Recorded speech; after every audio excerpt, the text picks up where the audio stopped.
All right, everybody, welcome back to another episode of the Macro Perspective. And today we are joined by Jon Holman, better known as at RoxOpt Official, right? So, Jon, reading your dossier here, CPA turned data scientist, project manager, entrepreneur, very nonlinear, non-traditional in terms of what you do. And I definitely feel like I relate to that because I am a mathematician turned health coach. So everybody kind of knows that story if they've been listening for a while. But, we're here to talk probably at nauseum things that probably optimize Hyrox races and how you can do that with data. So I'll let you take center stage now and kind of give a little bit of background as to, what got you hooked and what brings you here today. Yeah, I've always, working in data science analytics, I've always, ever since the dawn of like Moneyball, and I'm a big NBA fan. So been a shift over the last 20 years where everyone's shooting threes. It's just been hyper optimized. I've wanted to work in that space, but that stuff is so advanced right now that it's, for 20 years, people have been iterating it. And then I came across Hyrox a few years ago. And honestly, it was a perfect sport for just what I wanted to do. I felt like there wasn't, I enjoyed CrossFit. I wanted to do things like triathlons, but I can't swim, and I'm just not a big fan of biking on roads, and I had family members who do that. So I always just felt like there wasn't something for me. I used to love the Murph workout in CrossFit, and then all of a sudden I just came across Hyrox, and I was like, wow, this is what I do just in my own time and try to convince people to do. So I went and tried one in December 2022 in LA. And it was amazing. It was at the time, I didn't know anyone who had ever heard of it, but it was actually, when you're inside, it was pretty amazing production and just an incredible event. And I got hooked immediately. And then when I saw the data, you're doing 8 different runs, there's 8 transitions, 8 different stations. Stations range from, ergs to like very power strength focused to more endurance-y like lunges and wall balls. And there's just so much interesting data that it's hard to make sense of. And just being a data science product person, I was like, wow, this same race every time. You could do some really cool insights analytics. Whereas something with CrossFit's tough because everything is always different. It's hard to really compare. Whereas things like marathons, triathlons, the data, just the split data, is not that interesting. You're just running. It's hard to really do a ton with that. But there's just so much there. So instantly I just started diving in and tried to see how could I take my data science skills to extract insights just to get better myself. And that snowballed a lot into an actual company. Yeah. No, it's super cool. First off, that's awesome that you did the Hyrox in my neck of the woods here in LA, unless you lived out here for some time. But yeah, the Anaheim one, me and my fiance did it. I remember I literally told Marcos, I was like, yo, we fucked up. Like a 30-minute penalty because we messed up on the course, and apparently a lot of people got penalties because they didn't explain it correctly that day or something. We got major headway on our next run because I took all the data from the run, because they're data centric, it sounds like, or Hyrox is like, you have all these splits, all these things, even tells you how much time you spend in the rock zone, which is like the rest zone particularly. And I just put it into Chat GPT and I said, hey, what does this look like professionally? And it was like, it's a fraction of this. Like, you suck at running, you suck at sledging. And I'm like, oh, thanks, ChatGPT. But it would have been so cool to probably pop that into RoxOpt instead. If I already knew if a software was there, that would have been much better. That's what the software looks like with RoxOpt. It looks at the data science, right? And it does like predictive analytics. Is that correct? Yeah, I'd say like what we're trying to do is you run a race and provide a report that answers a few questions. What happened? Why did it happen? What am I capable of next? And then how do I get there? Like, that's really what we're trying to help you figure out, like, after you just do a race. So the predictive element that came from like my second race. I went into the first race I did like an hour and 26. And for some reason in my head, I was like, oh, I want to do sub 70 minutes just because I want to. So a couple months later, my wife and I actually go to Barcelona, do a race, and I take off 9 minutes. And then I was bummed out. Like, I was like bummed because I was still, I was like 9 minutes off from sub 70. And then I just had this realization. It's like, I'm in Barcelona and I'm bummed out. And I just had this 9-minute PR. I asked myself, like, was that goal even possible in a couple of months? Like, is what I just did actually, like, should I be really pumped about it? Like, and I was like, I have no idea. So that's where it started to come in. Okay, based on what I've done in the past, and we just use machine learning to figure out, based on what I've done, like, what is realistic in my next race? Like, what's like peak potential? What would be a tough goal, but doable. What would be expected? What would be worst case scenarios? Just to kind of ground myself in realistic goals. And that really kickstarted it. So that's also what we're trying to do with the predictive machine learning piece, is just show you here's what's possible next race. You can anchor to realistic goals overall, but then also all the individual stations. And then when you do a race, we show you where you landed in those.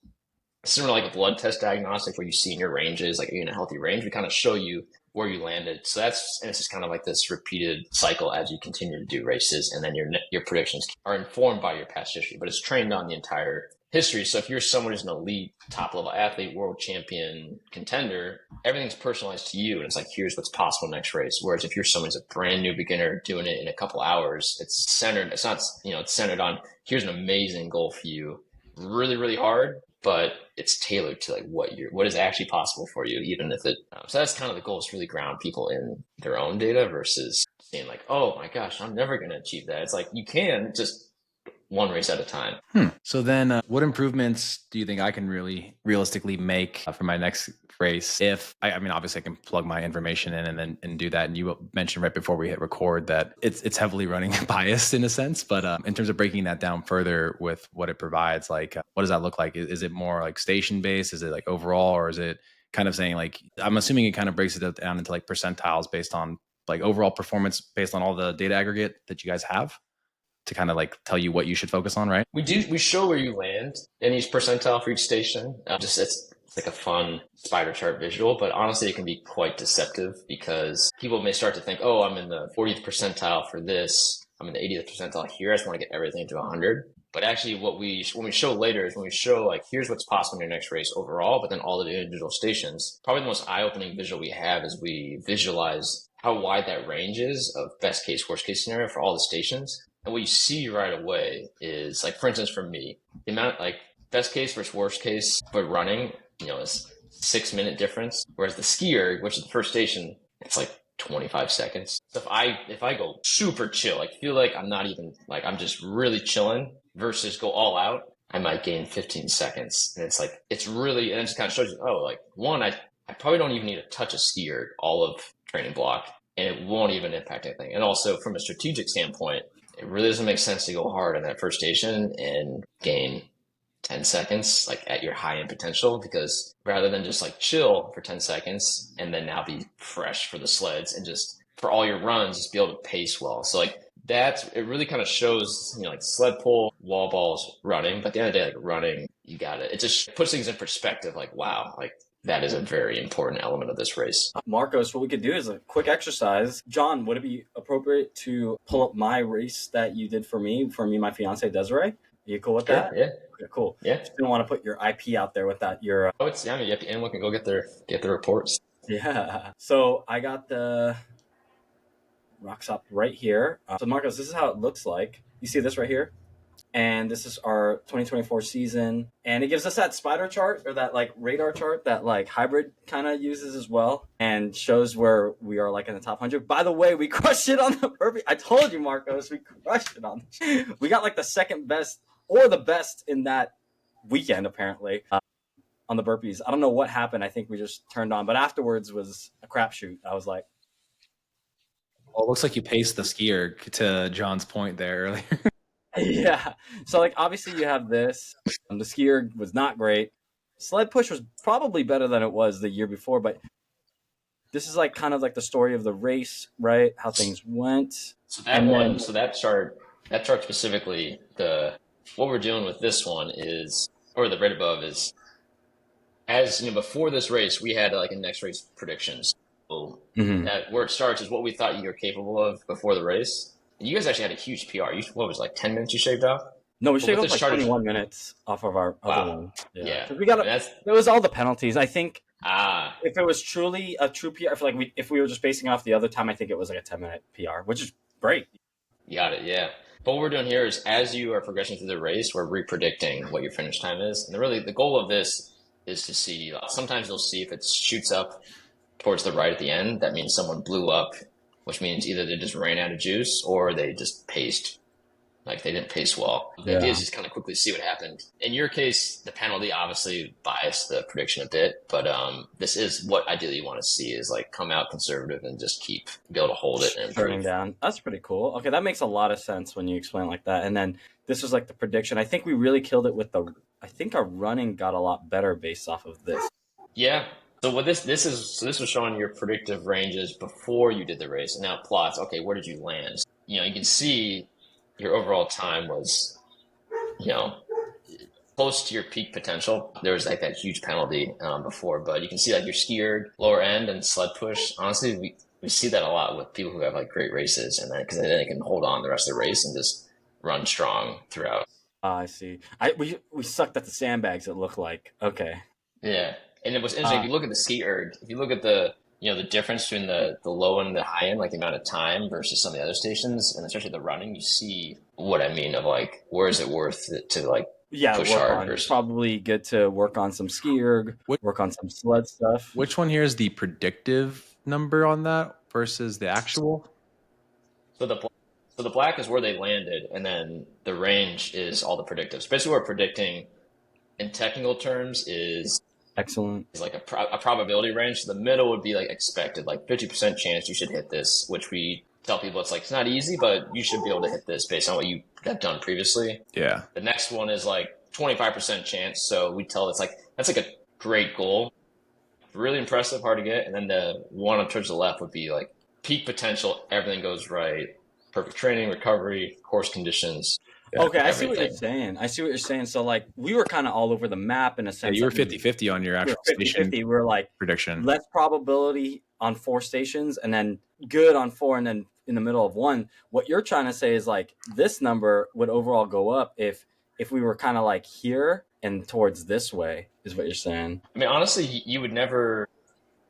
We partnered with some of the top athletes and put like notes in the report too, and you would never want everything towards the left because they're all those predictions are independent of each other. So if you go all out on every station, you're gonna blow up at some point. Yeah. So really what matters is as long as your overall time is reaching your peak potential. I mean, the goal is to run a faster overall time. Yeah, we did. How you get there, this is where it's kind of, where the strategy is. And honestly, pulling back on the skier is the easiest thing because people go nuts, especially if the race just starts, everyone's hyped up and people are just cranking and it really doesn't do much for you and honestly will hurt you later in the race. The reason why we kind of messed up on the first one, I believe, is like I couldn't get my lungs back because I fucking went hard on the sled push and I couldn't get my lungs back until probably the row, like 3 stations later. And like I did a much better job this time. Desiree and I like paced it a lot better.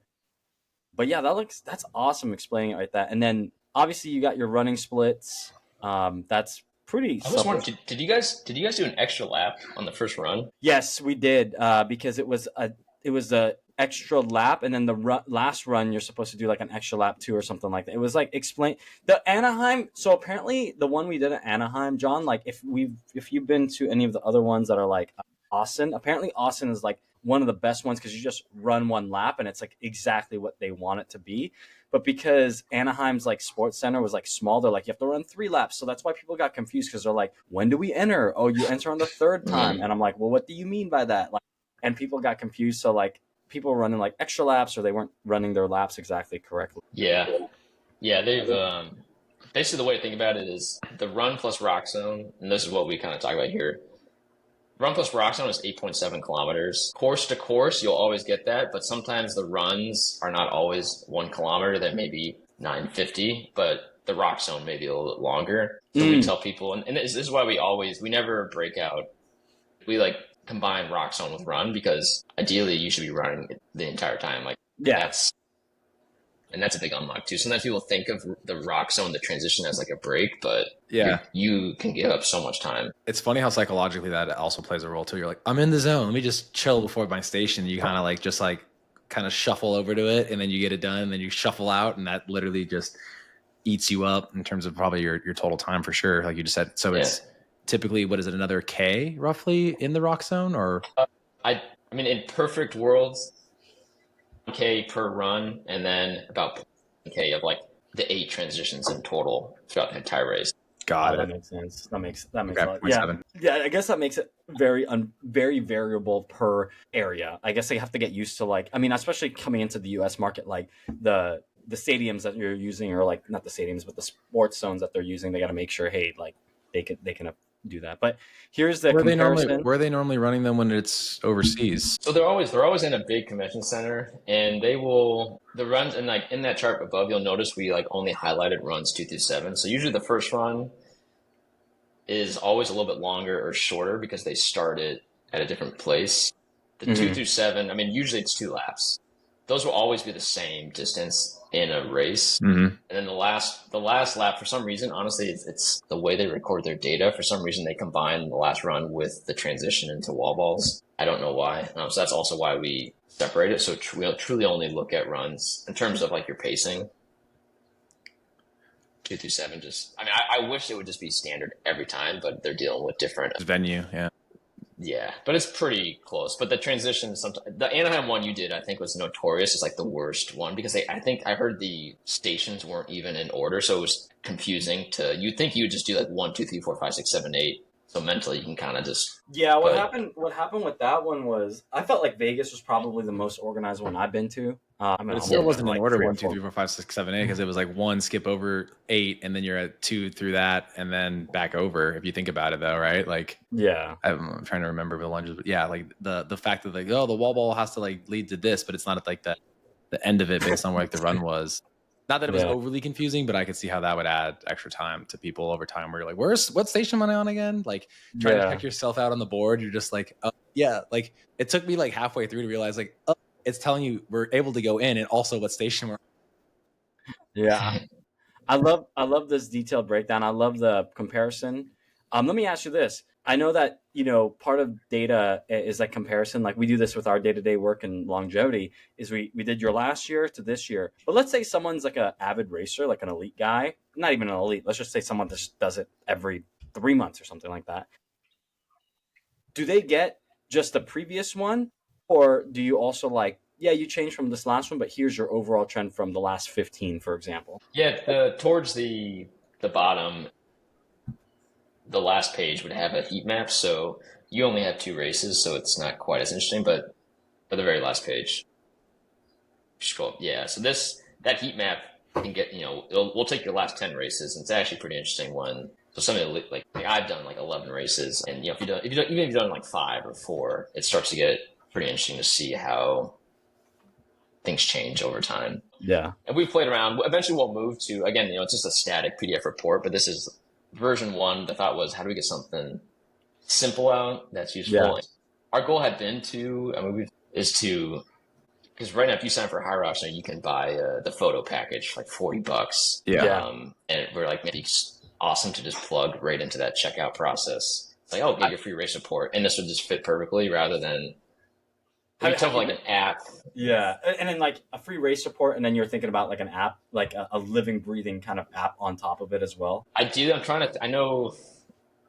trying to see, we didn't want to go too complicated because like trying to see what Hyrox will do. Yeah. So there's that element. So they were like, how do we get something out simple that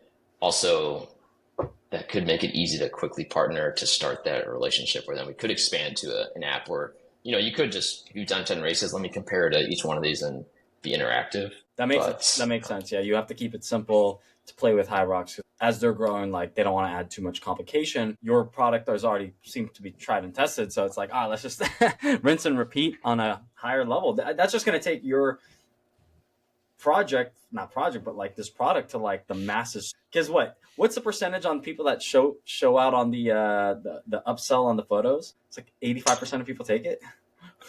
I heard say it's a crazy number. It's and it's $40, and sometimes they're not that great. There's been times where I've gone to check and it's like, man, that's all they got. Yeah, we're trying. Yeah, it'd be awesome to plug into it because it's ready to go any race. I mean, they're doing one in Mumbai. Like you could buy a report, you race in Mumbai. So yeah, that'd be awesome to pull off. I mean, just the amount of sheer information is going on in that day. I mean, literally whatever it is that for Vegas was like 48 hours of like these little chips, obviously like running and like beeping. And I'm just like, the amount of like sheer volume and logistical work that has to like handle that. And then also like the whatever, if it is AI, like helping with the photo placement, like get the package, like, dude, 2 years ago, that wasn't probably even fathomable. Like, I don't know how that would even have worked if it wasn't for this massive leap in technologies over the last few years. So I'm just blown away. I mean, like from me, a person that's like more of like, I've done the CrossFit stuff for quite a while. And, you know, it's funny how like the big name competitions like Wadapalooza actually did a better job than like the CrossFit Games in terms of hosting their actual events. Like at least this one, it feels like, dude, everything was I mean, realistically, it could have been in and out. I was just hanging around a little bit more to chat with some people and do that. So, yeah, again, I feel like you obviously you got bit by the bug, and you're like, I'm going to travel all over the world and do this type of thing. For me, I was like, I'll do it again if it comes back, but I don't know if I would want to run the same race again. But I know a lot of people are really into beating themselves in that particular competition. But again, maybe if I had more data to it, like with your report here, I might be more inclined to go find another place to do it. But then, yeah, Seamus, I'd be like, well, it's kind of expensive to go travel and try to go run a race for a day. That's why half of it's being paid for. Thank you to our sponsor, Momentum Gear. They're taking care of our tickets, and appreciate them for the stay. But I think like that was kind of like my mindset too, John. Just like, hey, if it comes back to Anaheim, we're there, and we make a weekend out of it. Anaheim's only like 30 minutes out from, or 45 minutes out from me and Desiree. And we got a hotel. Her coach is there. He's like a pro.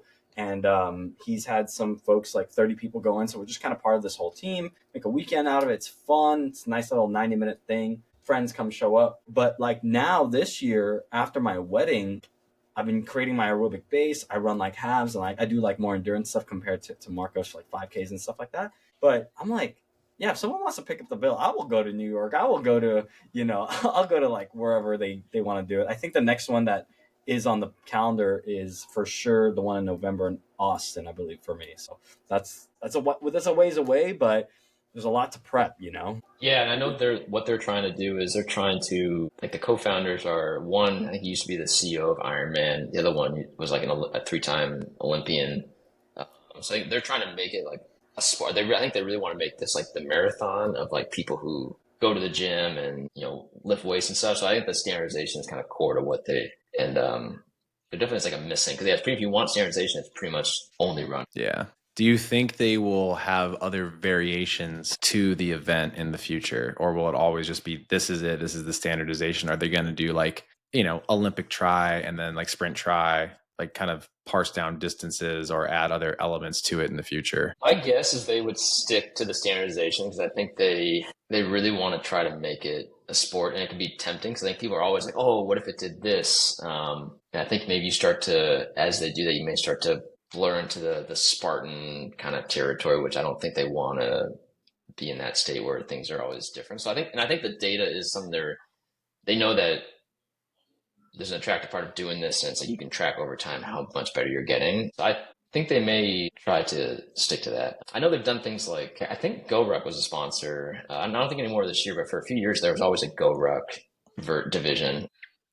Yeah, they had like a plate loaded version, right, where you had like 20 pounds of body armor to then do it. Yeah.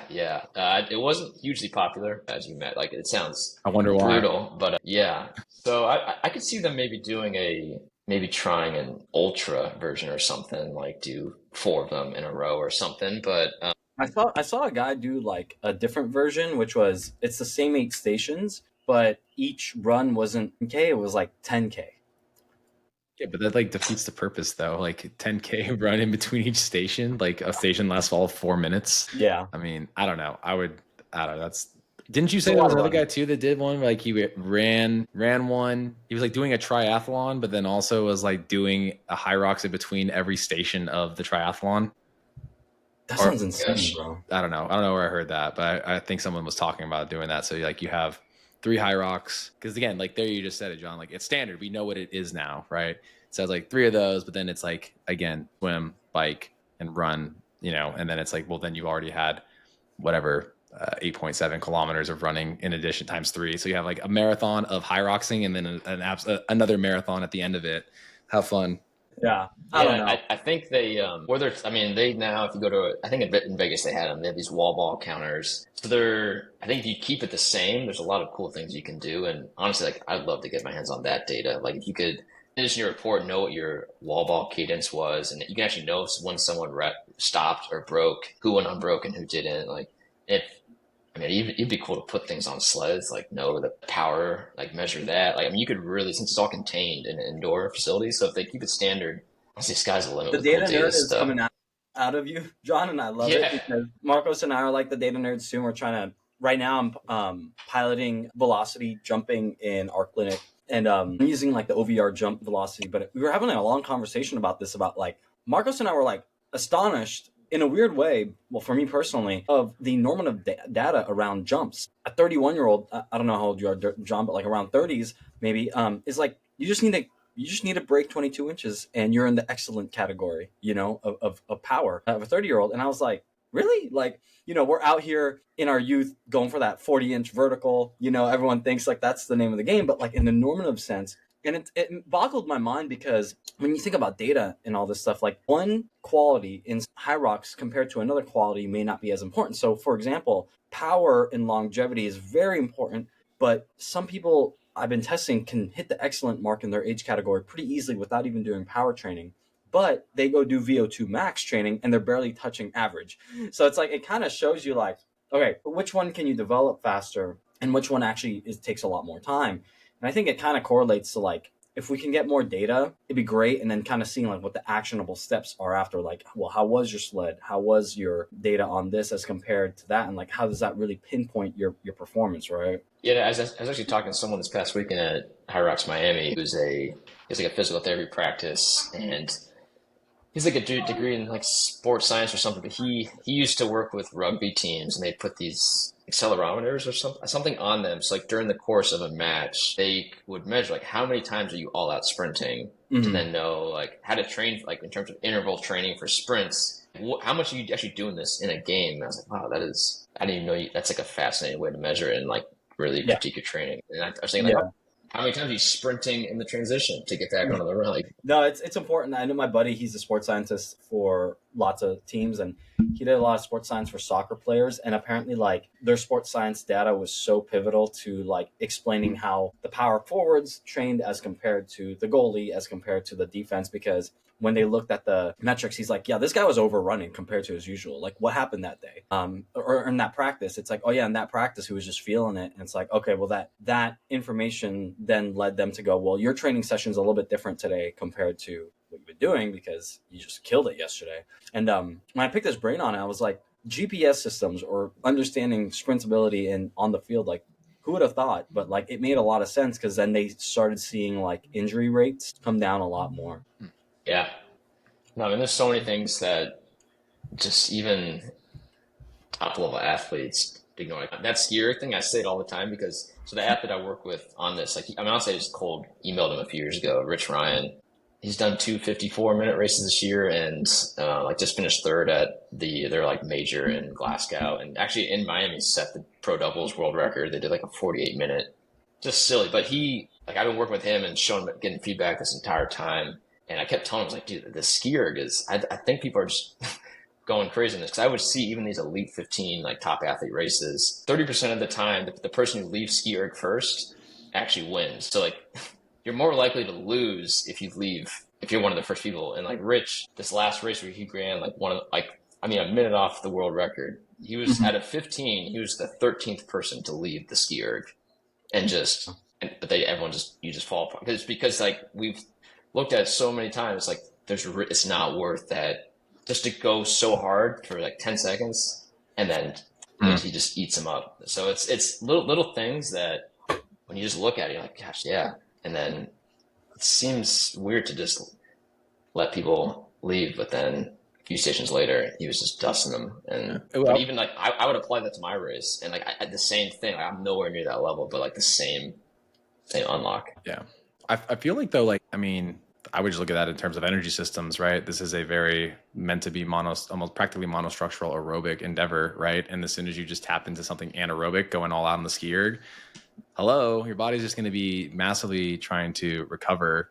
And shoot, I mean, even if you just did like a harder run interval and then try to bring down your pace or bring your heart rate back down, like, again, I don't know how many people are doing runs like that in their tempo training or things like, like that was just something I noticed in our preparation for it, which I'm not a runner by any stretch of the imagination, but we did, we went, actually, it would have been nice to know your product ahead of time, but we had no previous data to even go off of. So, all right, we're like 115 sounds like a goal for our doubles, And so like, that was me literally, like willing my partner to the finish line there. He was like cramping up a little bit. He had gone on like a cleanse and like had eaten nothing but clean foods for a minute. And he literally took us, like, we hit the station. He thought it was water, and it was like electrolytes or Gator, whatever they give at like Red Bull, probably. No, it wasn't a Red Bull. It was like whatever the electrolyte was. And he like drank it and he started cramping. He's like, oh fuck. He's like, I haven't had sugar in like 2 months. And I was like, dude, all right, cool. You fine? He was just like, literally, he's like, I finally feel recovered when we hit the rower. I was like, oh great. Like after the ski erg and hitting the sip of water. But it was funny because we in our training did like, all right, we're going to pick up the pace for like one, I don't even know. It was probably like 2 minutes, 3 minutes, not even the full like distance, like 10 miles an hour. May have only been 1 minute actually, now I think about it, on a treadmill, right? So it was like, all right, 1 minute pace there. And then, all right, cool. We're going to go back down to like our race pace, right? Whatever that miles per hour was. I think it was like 6.5. And then watching how long it took for my heart rate to like recover back to what might actually be like my zone 2 heart rate. So to me, I'd be like, yeah, like, I mean, again, if you've done CrossFit any time in your life, a lot of people will come out the gate really hot in a workout and you're like, bro, come on, this is a 15-minute workout. Like, you ain't gonna keep that pace, and like you just said, kind of slowly chip away and like just build back that momentum. Yeah, it's a long race. Yeah, it's crazy. I noticed that post from you, John. Did you predict that, the world record? Did your software predict Rich Ryan's thing? Yeah, we did. That's like probably that's been like one of our best like marketing tools. Just those posts we'll post all the podiums each weekend and then show what was the peak potential predicted and then like expected. But for this one too, since it was a big, so this is the first year they're doing a pro doubles elite 15, which is basically their like non-age group like championship. But for this it's a little different. They usually, for the solos, they do these big major events. But for the pro doubles, they basically pick 5 cities throughout the season, and it's like the top 3 at each one will qualify. So, yeah, I did that because this was going to be a big one. And yeah, Rich and his partner just, they all thought that number was too aggressive. They were like, I think we go sub 50, but like 49.06. And then I was on course with them, and I heard 48 something. I was like, oh my gosh, they beat that. But also was like kind of pumped. I was like, makes RoxOpt look good. Because people were like, no one, that's impossible. And then they did it. The data speaks. The data speaks. Let me ask you this, because you mentioned one piece of data that like you found this anomaly or like this finding that like, hey, if you go too hard on the ski erg, you're probably not going to be first place. 2/3 of people that come afterwards are probably going to win it, as opposed to the first 1/3. What other like data trends have you seen that have been like, oh, if this person does that, the probability of this happening is pretty high? Like, what other little trends have you seen? Maybe the Hyroxers in here, the audience, can kind of be like, okay, I have to miss that, or I need to do that.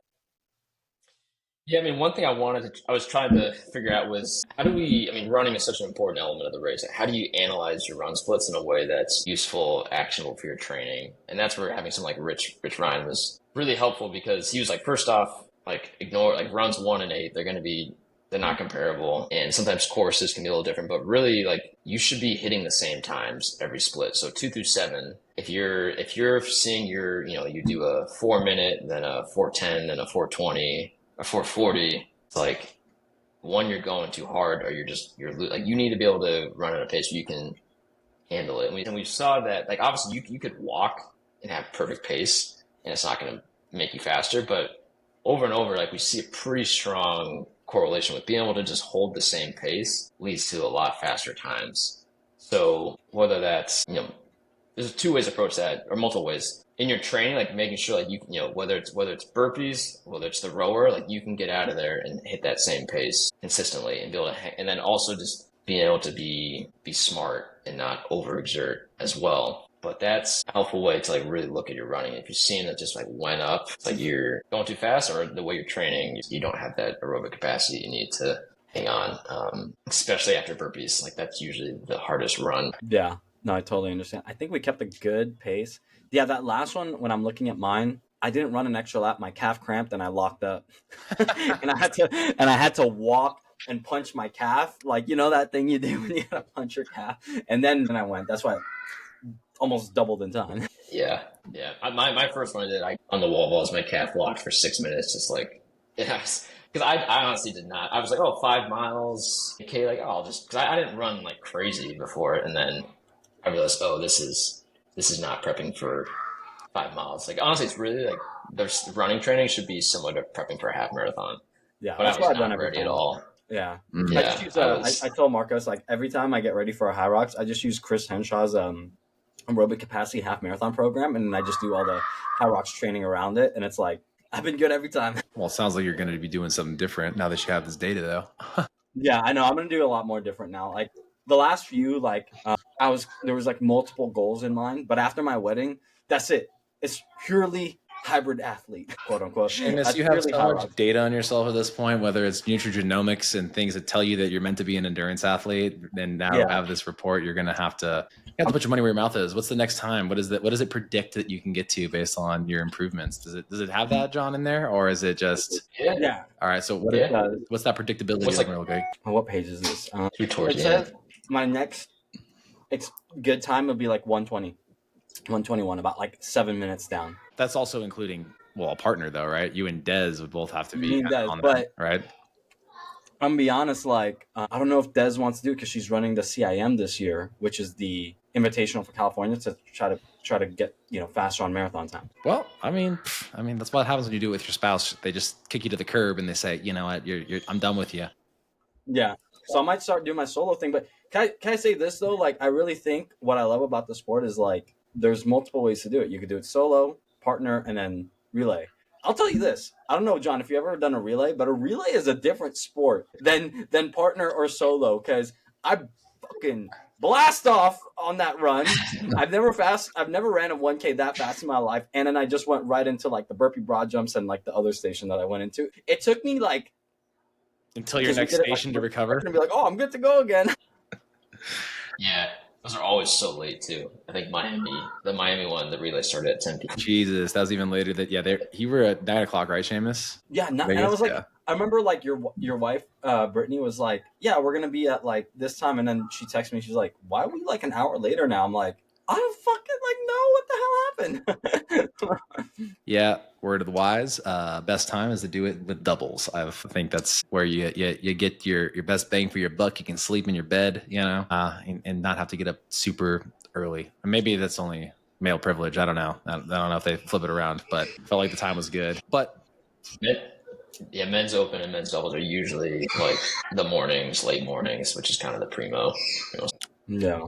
Well, I get that too because of the logistics of probably like the weights and the bags and the sleds, and then adding it and taking it out, like less work for the actual staff members. That's also something to probably consider at that point too. But then, John, if this, obviously this data is going to be looking at like couples or doubles that are working together, is there a way for this information to like kind of pair together two individual people and then understand where they might be able to perform as a doubles pair? Have you done that with it?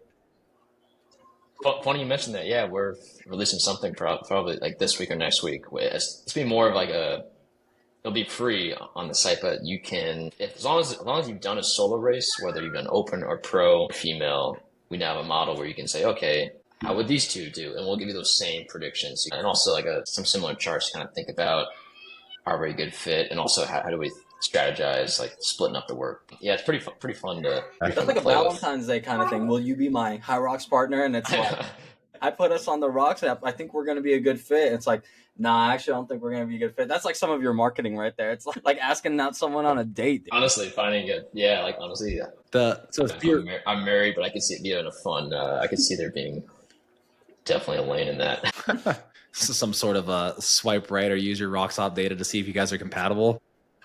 Yeah.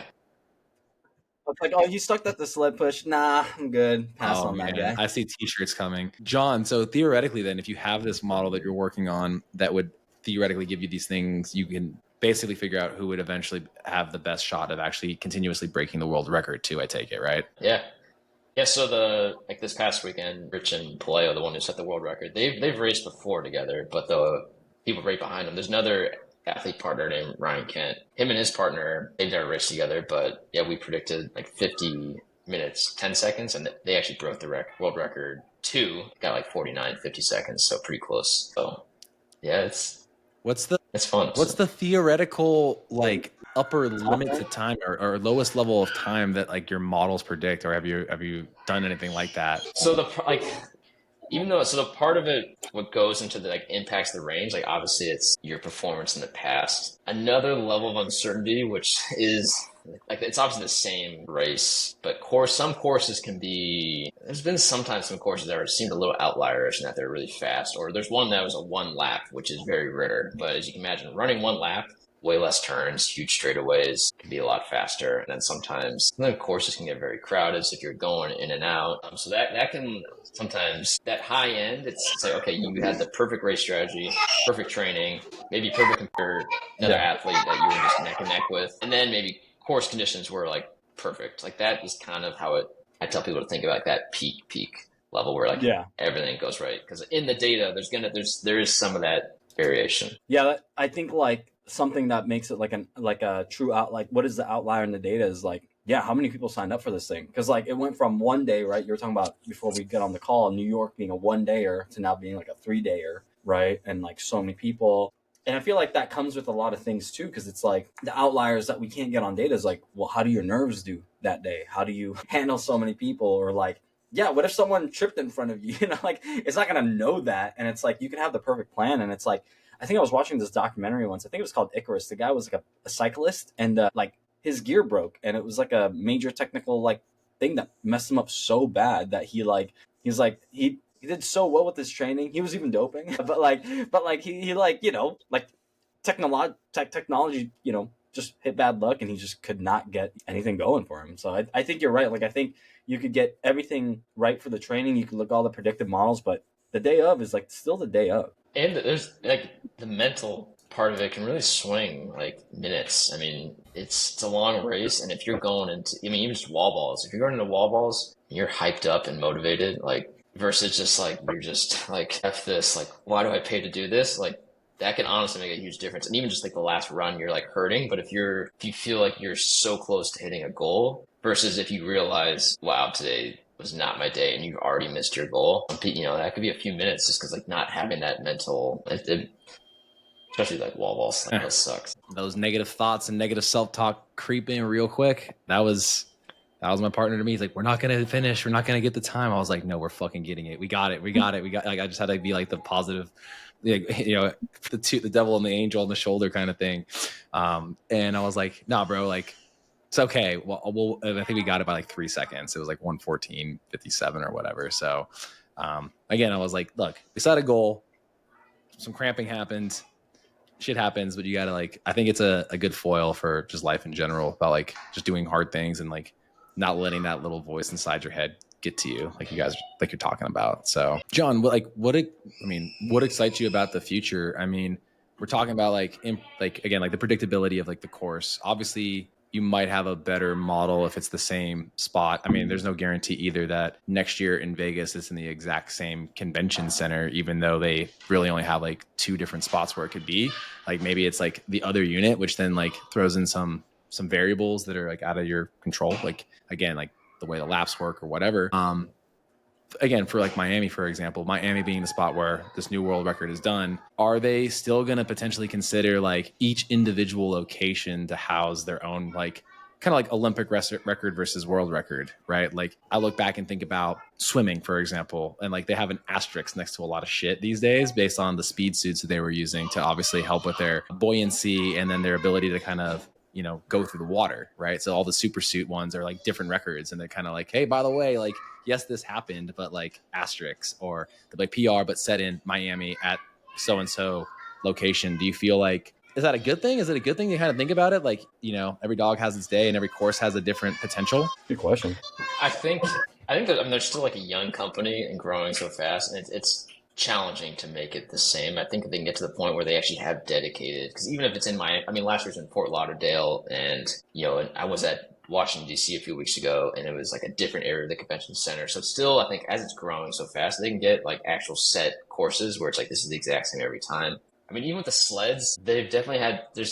It's hard to quantify, but there's definitely times where that sled moves easier on one course because if one athlete pushed, you'll see with some of the elites in one major, someone did it in 2.5 minutes, and then 3 months later or 2 months later, they do it in like, a minute faster. Like it's just that much of a jump, doing something like 40% faster. Like there's been times that happen. And I've heard they have some device that'll measure like the friction of the carpets, like really try to get it. But there's just sometimes visually, even when I've been at them, it just seems like I know that dude is strong. Like it just doesn't seem like it's moving like it usually does. And I know they're rolling out I guess like they've developed these like standard turfs with center to like they use these like carpet. I don't even know who produces them, but like they've actually, I think, been the last 2 years, like actually been trying to solve that, and they're debuting it next season. So maybe that'll add another layer of like, okay, like the sled will always move the exact same way. They're gonna do a torque sled. I hope not. Those are so hard to actually get to feel like a Hyrox sled. There's one of the guys I work with. He had one of those, and he would basically have to to make it feel like the 450-pound Hyrox sled, he'd have to put like 800 pounds on it, and then he would deflate some of the tires just to make it feel like that. It's just the wheels just help so much just to get it moving. It's too good. Yeah, I had to put plates on because we had a sled at the 24, and then the other sled that we had at the 24 was like a weird football one, so it wasn't exactly like the sled. And like apparently there was a whole technique to sledding, like you put your arms like this instead of like that. And I was like, makes a huge difference. It makes a huge difference, but like I didn't know that going in, and I was like trying to wrestle this thing and realize like this is probably not the right way. Yeah, there's definitely a lot of techniques and stuff that can make a big difference that I've learned over time. Even like the sled pull, some people are like trying to arm it and walk at the same time, and honestly the efficient way is just treat it like a deadlift and just like quickly move through it. But sometimes you see all sorts of crazy maneuvers, but just makes it even harder. But yeah, it's cool. Tripping on the rope, that's a hard thing too. Just like managing the rope is hard enough, like not stepping Don't on roll it. an ankle, dude. Don't roll an ankle walking back. Yeah, I mean, it's cool. It's cool to have, a lot of, again, it feels like this has kind of become like, again, the weekend warrior kind of, spice of life. Everybody's kind of like, let's go hit this. And it's like you just said, it's like, yeah, I feel like I can handle 8K of running. It's not much more than 5K. And then you get in there and you're sadly mistaken that you're underprepared for that first one. I had a client that was like, yeah, I'm just going to go do the Hyrox thing. I was like, you're just going to go do it? Do you realize like how much running and like how much time it is actually devoting into like the event? He's like, what are you aiming for? He's like, I'm just going to complete it. So he started as a solo man and I ran into him as we like were doing our doubles. He's like, hey, what's up, Marcos? I was like, Alan, what's up, bro? Like, he's like, yeah. I'm like, where are you at? He's like, I'm at like station 4. I'm like, okay. He's like, yeah, I just told myself I'm going to get it done. Like he has such a weird mindset, but again, like just moving through it, getting it done.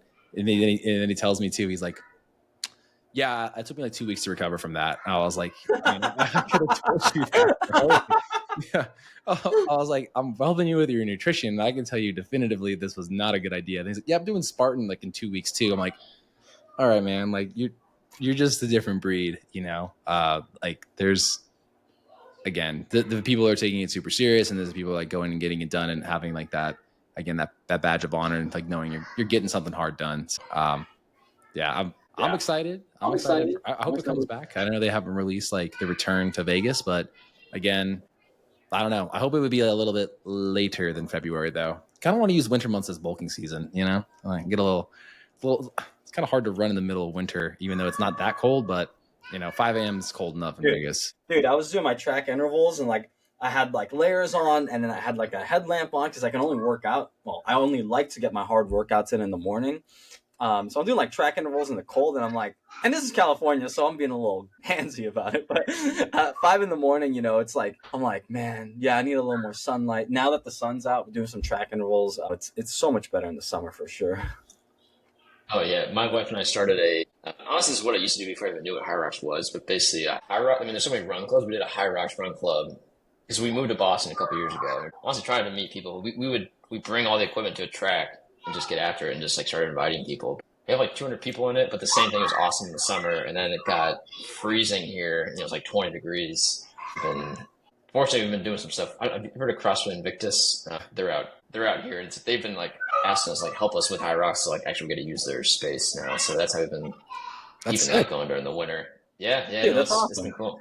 Yeah. So Invictus is like a whole other animal too. I mean, in terms of just they have that what's the word? I mean, they've just been around forever. Like it's like a staple name. I think most people that have done CrossFit forever, like again, whether it's the California locations or obviously like you said the Boston affiliate too, like just I'm sure it makes their life a lot easier having equipment that could be a little more serviceable and have enough to go around for people. If you have 200 people in this club, that's sick. Awesome. Yeah. And my wife, she's did CrossFit for years, so she loves CrossFit. So she's more familiar with them too. But it's pretty cool. They're just kind of reached out like help us. And we're like, great, it's 20 degrees out. People have been like, oh, okay, let's keep doing things. I'm like, man, that track at 20 degrees at 6 a.m. is not the move. What are John, what are some of your personal goals? I mean, you obviously started the day to solve your own problem. Like, hey, is it possible to even hit this? But now that you have so much data, you've worked with some pros, and now you're working in the field in like a CrossFit Invictus, and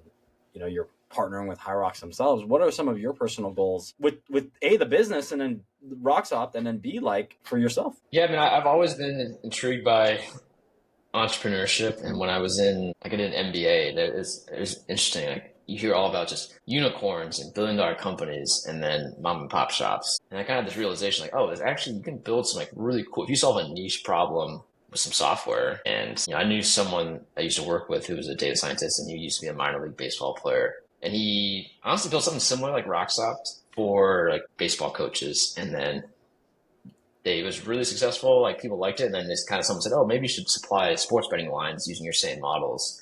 And then it was like instantly acquired for $10 million. It was just him and a buddy. And I was like, wow, like that. Yeah. Like, you don't have to just raise crazy VC funding and like try to be so I was like, I was intrigued to do something like that, where I have a diverse background where I can do a lot technically. I was like, it'd be fun to try to find something. And then I tried Hyrox. I was like, oh, here's that perfect thing to try. So if I can get to a point where I can, we're bootstrapped and just sustain, honestly be able to have a nice like financial exit, or also to just support a life where I get to travel the world, do races, like be honestly just like continue to train, but then also like I love just building tech and data science and just like sports and bringing that together. Like, that would be just amazing. And yeah, I've always working out my whole life. So, and it's fun too. Like, I'm not going to be an elite Hyrox world champion, but the guy Rich Ryan, like, he's my one-on-one coach for 2 years, and it's kind of fun. I'm almost like a guinea pig to the product, because I'm like just living the journey I've been trying to see. So it's fun just to try to keep getting better and just tell that story with the product. And just I think I'm a strong believer that if you just outsource to somebody, like someone who's actually like living it and doing the sport, like it makes a huge difference in a product when you really understand the experience of customers and like what you would want from data, versus just being like, hey, build us an analytics thing for this. And people building have no idea what Hyrox is or whatever sport you may be doing. And it's like, here you go, and here's some charts, but it's actually not useful. Yeah. So honestly, like, just keep working out, build cool tech, be an entrepreneur like that. That would be awesome. Hey, I love that. That's a great mission. I think the drive of like kind of also being like personally injected into something that like solves that niche problem is something I'm kind of trying to stumble upon too. So I completely like I want to live it. I want to live the experience and be able to obviously give the information best of my ability as like from an anecdotal story, and coaching it, right? Like all those things intertwined to be like, hey, this is what you're going to, this is what we would expect to see based on like, again, like clinical findings, all those things. And here's my experience, and here's my experience coaching it to other people. Like you just said, like, if you can have that be integrated into whatever it is that you provide to the world, like never going to quote unquote work a day in your life. And yeah, if you get that option of like, hey, we want to acquire you, and you're like, you're probably like, man, this is like probably like letting go of a baby at some point. You're like, I don't know. Or again, like maybe you give up 49% versus, letting them be 51. So you can still have like some of those brain ideas, and, or just exit completely and build another product.